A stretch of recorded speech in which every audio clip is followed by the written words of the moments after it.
Hi, thanks for joining us today. My name's Caroline and I'm a practitioner of Ayurveda. So I thought we'd talk today about the Ayurvedic approach to diarrhea. Atisara, as it's called in Ayurveda. Also, it leads to grahani, which is malabsorption. And you can sometimes see this on people's tongues. They stick their tongue out, you can see these indents around the outside periphery. You might see a white coat. So symptoms of diarrhea are the stool is loose, unformed. It may be fatty and it may have undigested food particles in there. There may be frequency. So along with this diarrhea, there's bound to be a bit of dehydration, depletion of energy, and also potentially weight loss. So this is really important to address because just as with a car, if a car's not getting sufficient fuel, it's not going to be able to run efficiently. So it is really key to address diarrhea. And what we're looking for is to have a nice formed stool, like a ripe banana, frequency, generally no more than twice a day, and feeling that energy and stable weight. These are all signs of good Agni, digestive fire. So when the digestive fire is weak, which could be caused by lots of things, it could be microbes, it could be stress, it could be exposure to the elements, it could be exhaustion, it could be poor microbiome balance. So many causes can be there behind weak digestive fire. And also there could be an accumulation of ama over time, or of the toxins that can breed disease in the body, gastrointestinal diseases. So the four-pronged approach of Ayurveda is firstly to remove the toxins, which may include microbes, it may include allergens, which is best diagnosed through an allergy test.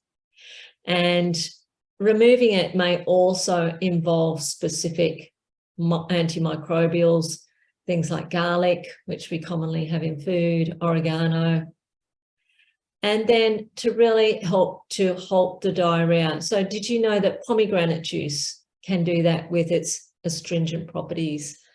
Also nutmeg, a little bit of nutmeg with buttermilk and curry leaves, that's also considered anti-diarrheal.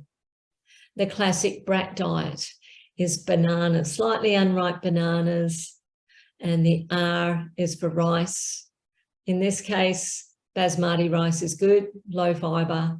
A for apples, applesauce, and T for toast. So just dry, simple carbohydrates, or rice crackers is what I prefer.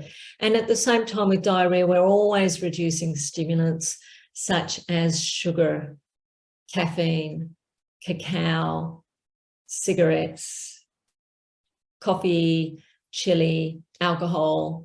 Heating foods generally increase diarrhea. And the next step is to restore. So to restore the digestive organs and the digestive enzymes, and to just restore the appetite as well, which is often affected. So this may be done through specific fasting regime, as well as stimulating foods such as lime, green mango, neem, ginger. These are all to stimulate the digestion. Long pepper is a classic one, and black salt. So this can all just be used with the diet. And then recolonize the gut flora. So how do we do that in Ayurveda? Well, recolonizing, there are certain foods, particularly with diarrhea, we want to recolonize and to increase the Saccharomyces boulardii, or SB flora. You may have seen that. It's a specific probiotic, very good for diarrhea. And did you know you could get that through certain foods such as lychee, mangosteen, kombucha, idli, the nice fermented idlis that you get in South India. So rebuilding also is through okra, things like slippery elm help to soothe that GIT tract that's been overactive.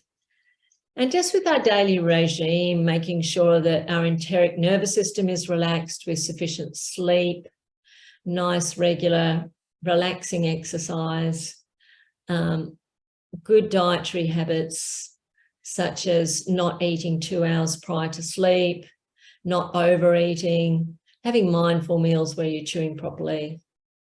So all these things can help to overcome diarrhea. But of course, it's advisable to seek advice of a practitioner if symptoms persist and to look at specific therapeutics. Well, thank you so much for joining us today. You can see more in my book, Women's Ayurvedic Herbal, or please join us for the Great Gut Health Seminar.